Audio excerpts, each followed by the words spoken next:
Mega Man as a series has never been shy to try different things to add to its list of genres. It became a staple in the 2D side-scrolling platformer. It then did it again with the X series, going to be considered one of the best in the genre. He then took up like soccer or something, and then he took the leap to the 3D platformer. Then came the GBA, and Mega Man was about to make the leap to a new console released by Nintendo. But what to do? Capcom had an idea. You take this, and then you make that. And thus Megaman Battle Network was born, and it is deemed one of the best Mega Man series to exist by fans. Not to mention, this is also the first time Mega Man would ever dabble in the RPG genre. To be frank, I have owned and beaten every single entry in this series at least twice. So yes, I am a fan of it, but I've never really delved into why I love this game so much. And what a perfect way to start than with the original. It's time to jack in and power up.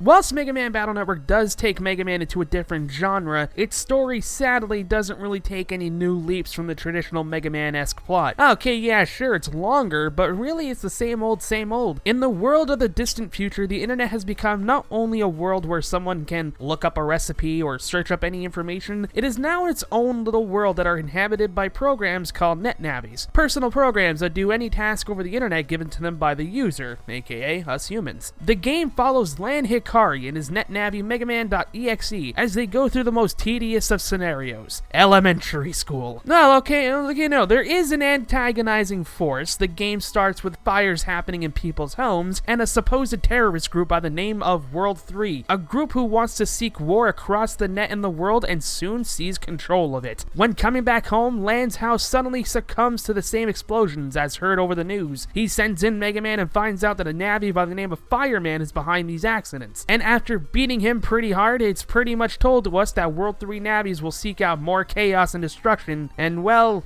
yeah, that's about it. I mean, there is some more plot near the end of the game, but really, that's basically what we see out of most Mega Man games. We get a certain set of enemies to defeat, we then take them out one by one, much like any other Mega Man game prior. The only difference here is that you don't really have a decision as to which fight you do in order, since they're all story-based. I really wish there was more I can go into, but I really can't. It's very bare bones. It is the first game, after all. So, yeah, let's move on, I guess.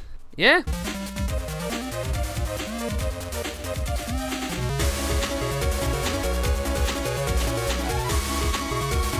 Though the story of Mega Man Battle Network just seems to borrow from the series prior, Battle Network's gameplay and presentation are far from the norm. This game was developed for the Game Boy Advance, and though many games were ported to the system with slightly upgraded graphics, Battle Network decided to change the design entirely. It takes more of an anime approach in terms of design, and it's very understandable considering the series also had an anime adaptation and a manga adaptation. The new design take is what kind of makes the series stand out from the rest, which is something the Mega Man series always seems to succeed at. You can look at this Mega Man game and that Mega Man game and know they are from two different series. Not to mention, this is one of the few Mega Man games that featured both humans and robots. Yes, Mega Man Legends did this, however, Mega Man was the only playable person in that game. Battle Network utilizes both the human realm and the internet realm in their own styles and still intertwines them, and that is the meat and potatoes of Battle Network. But before that, the soundtrack needs to be mentioned. The Mega Man series is well known for music, with tracks like Wily Stage 1, or Spark Mandrill's theme, or even the Bond family theme. It's all well known, and I would argue that Battle Network's soundtrack, while not as memorable, still has some tracks that could be remembered. Especially the main theme, or AC/DC Town's theme. Yes, it's a pun, get used to it. Its soundtrack utilizes the GBA sound chip to its fullest potential, but never pushes it. It uses the nice techno/chiptune style of music, which fits the cybernetic world, and luckily every track is different from one another, and that's one of the things the Mega Man soundtrack always seems to do. Now, as mentioned before, there are two different types of gameplay styles here. One where you're controlling Lan on the outside world, and the other where you're taking control of Mega Man inside the internet, and you can run around in dungeons and fight some bosses and viruses. Lan's gameplay isn't all too mind-blowing, as it's just basically running around in the real world and talking to different NPCs and such, but some of the boss areas in this game do require some outside world help, and it's kind of neat that the two worlds coincide with each other, something that the series would actually bring into 6 games later. However, the main attraction here is obviously being the Blue Bomber himself. One of the few criticisms I do have about playing as Mega Man, though, is that the main parts parts of the internet look all the same throughout the game. In later sequels, the net takes different colors and forms and designs to help separate the areas from each other. Much like every other Mega Man game, you'll encounter bosses and baddies and you'll have to go through their own stages, and this is where my criticisms of the internet being a bit bland does change, since each boss location is different and reflects the Navi you'll be fighting. But we all know the real reason we're here: to bust some viruses. This game works like any other JRPG and uses random encounters that you can run into on the map. When entering the battle screen, you'll notice two major factors. One, Mega Man is on one side and the enemies are on the other. That's basic to any RPG. And number two, the battle board. This game works on a 3x3 grid system, with Mega Man occupying one area and the enemies using the other. The player can move Mega Man across his own 9 tiles and do so in order to dodge enemy attacks and make sure his line of sight matches the enemies. And there are a few different ways that you can attack the enemy force. You can either take them down by using Mega Man's trusty old Mega Buster, or you can use the other unique system in the Battle Network, Battle Chips. These are essentially weapons for Mega Man to use in battle, and each chip brings their own difference to the battlefield. Some you can launch as projectiles, some are swords, some are cannons, and some just take control of the field. It is a really strategic way for someone to plan their chips accordingly, and it's cool because two different people can have two different types of playstyle, and neither of them would be seen as wrong. In that way, the Pokemon ideal for the series was kind of achieved.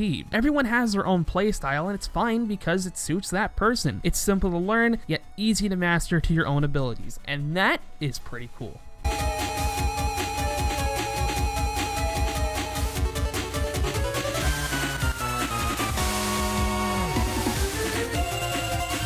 Well, surprise, surprise, after Mega Man and Land take down all of World 3, it's time to head to their secret base and take down their leader, Mr. Wily himself. Yeah, remember when I said that it takes a lot of ideas from Mega Man? Yeah, so we do make our way to the final lair, and while we don't get to fight each Robot Master again, mainly because we do that enough in the hub world internet due to RNG, can you stop? We do get to go through a portion of their stages in the final lair, and that's kinda cool if I'm being honest. As we bust our way through with the help of some friends, we near the end. But oh no, we are ambushed by Magic Man, and it seems to be Mega Man's last fight in his first game. But then Land's dad comes out of nowhere and basically tells us, "May I remind you, in a span of 3 minutes, that Mega Man is basically a data version of Land's twin brother Hub, who had apparently fallen sick to an illness while they were both still very young. So in order to preserve his memory, Dr. Hikari found a way to make him a net Navi because science." Okay, look, I'm gonna be frank. This plotline, if developed correctly,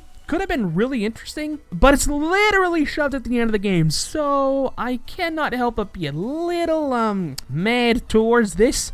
But whatever, Mega Man grows stronger, and it's time to take down Mr. Wily himself. Wily essentially wants to summon a being known as the Life Virus in hopes to take over the net and soon the world. And the reason behind this is that Land's grandfather apparently stopped the inventions of Dr. Wily from ever coming to actualization. And oh my god, it is actually just a Mega Man plot over and over again. Oh, and just in case you're like, well, you know, maybe it's not that similar, Hikari literally translates to light. So Dr. Light foiled Dr. Wily. Do you see where I'm going with this? Well, nonetheless, the Life Virus is awakened, and now it's up to a 10-year-old boy and an AI brother to stop the world lead's terrorist organization. The Life Virus fight is sadly kind of an underwhelming fight, to say the least. It's not bad by any means, but the game offered a lot more challenging obstacles beforehand. And since you get a major upgrade literally right before the final battle, it kinda seems the game's just holding your hand at this point. Well, you defeat the Light Virus, and Old Man blows himself up, and everyone rejoices. Yay! Look, I'll be honest, Battle Network is the first in a series. It's not meant to really break any major grounds in terms of plot. The game is supposed to ease a player into a game that its sequels will build upon that the first game sets up. And Battle Network really does do a great job of building a foundation. Its story is nothing special, sure, but the amount of charm that comes from the character designs and the complexity and simplification of the battle system helps make this game stand out to many. It's the first in an entry to a very beloved franchise, and it's how it should be approached. Later entries have their own plots and characters and only go on from there. Battle Network is a great game and one of the best starting points to a series I've seen in a while, and I highly recommend it if you haven't played this series yet. Jack in, Mega Man, and power up. Wait, I made that joke in the beginning. Oh, shit.